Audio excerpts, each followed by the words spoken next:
مدینہ طیبہ میں دو لوگوں کے درمیان جھگڑا ہو گیا، ایک یہودی دوسرا مسلمان۔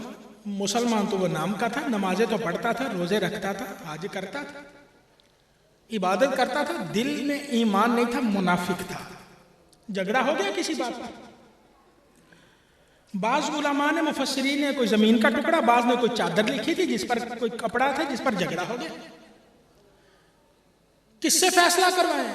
چلو اللہ کے نبی کی بارگاہ میں جاتے ہیں۔ ٹھیک ہے، دونوں راضی ہو گئے سرکار کی بارگاہ میں۔ اللہ کے نبی نے سنا، فرمایا یہ چادر اس یہودی کی، ایسے واپس کر دو۔ باہر نکلے، وہ منافق کہنے لگا میں اس فیصلے کو نہیں مانتا، میں اس فیصلے کو نہیں مانتا، چلو ابو بکر کے پاس۔ حضرت ابو بکر کے پاس گئے، ماجرا پیش کیا۔ حضرت ابو بکر نے سنا، فرمایا یہ چادر اس یہودی کے، اسے واپس کر دو۔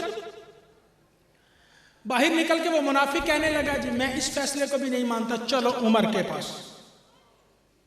حضرت عمر کے پاس گئے، بات کرنے سے پہلے یہودی بول پڑا، کہنے لگا جناب ایک بات سن لیجئے، پہلے ہم آپ کے نبی کے پاس گئے، یہ مسلمان ہیں، تمہارے نبی نے میرے حق میں فیصلہ دیا، یہ باہر نکل کے کہتا میں نہیں مانتا۔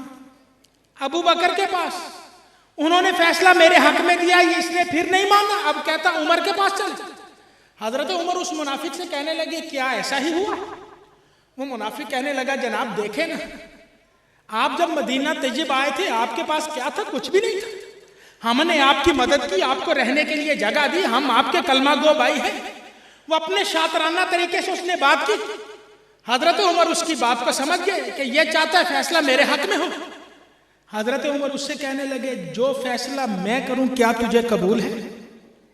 وہ منافق کہنے لگا جی آپ کا فیصلہ مجھے قبول ہے، آپ مسلمانوں کے بڑے خیر خواہ ہیں۔ حضرت عمر اندر گئے، گھر کے اندر سے تلوار لے کے اس کا سر تن سے جدا کر دیا۔ فرمایا جو نبی کا فیصلہ نہ مانے عمر کی تلوار اس کا فیصلہ کر دیتی ہے۔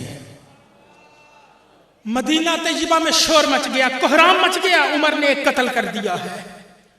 نبی کریم کے پاس لوگ دوڑے دوڑے آئے، یا رسول اللہ عمر نے قتل کر دیا، ایک خون بہا دیا۔ فرمایا عمر کو بلاؤ۔ عمر ایسا کرنے والوں میں سے تو نہ تھا، عمر ایسا تو نہیں ہے کہ کسی کو ناحق قتل کرے۔ سرکار کی بارگاہ میں عمر پہنچے، اللہ کے نبی کی بارگاہ میں پہنچے، اللہ کے نبی نے ارشاد فرمایا عمر تو نے ایک ناحق قتل کیا ہے، بتاؤ تو نے ایسا کیوں کیا ہے؟ عمر اس سے پہلے زبان سے کچھ بولتے، آسمانوں سے جبریل اللہ کا قرآن لے کے آ گئے، عرض کی یا رسول اللہ آپ کا رب فرماتا ہے فلا وربک لا یؤمنون حتی یحکموک فیما شجر بینہم، یا رسول اللہ جو آپ کی بات نہ مانے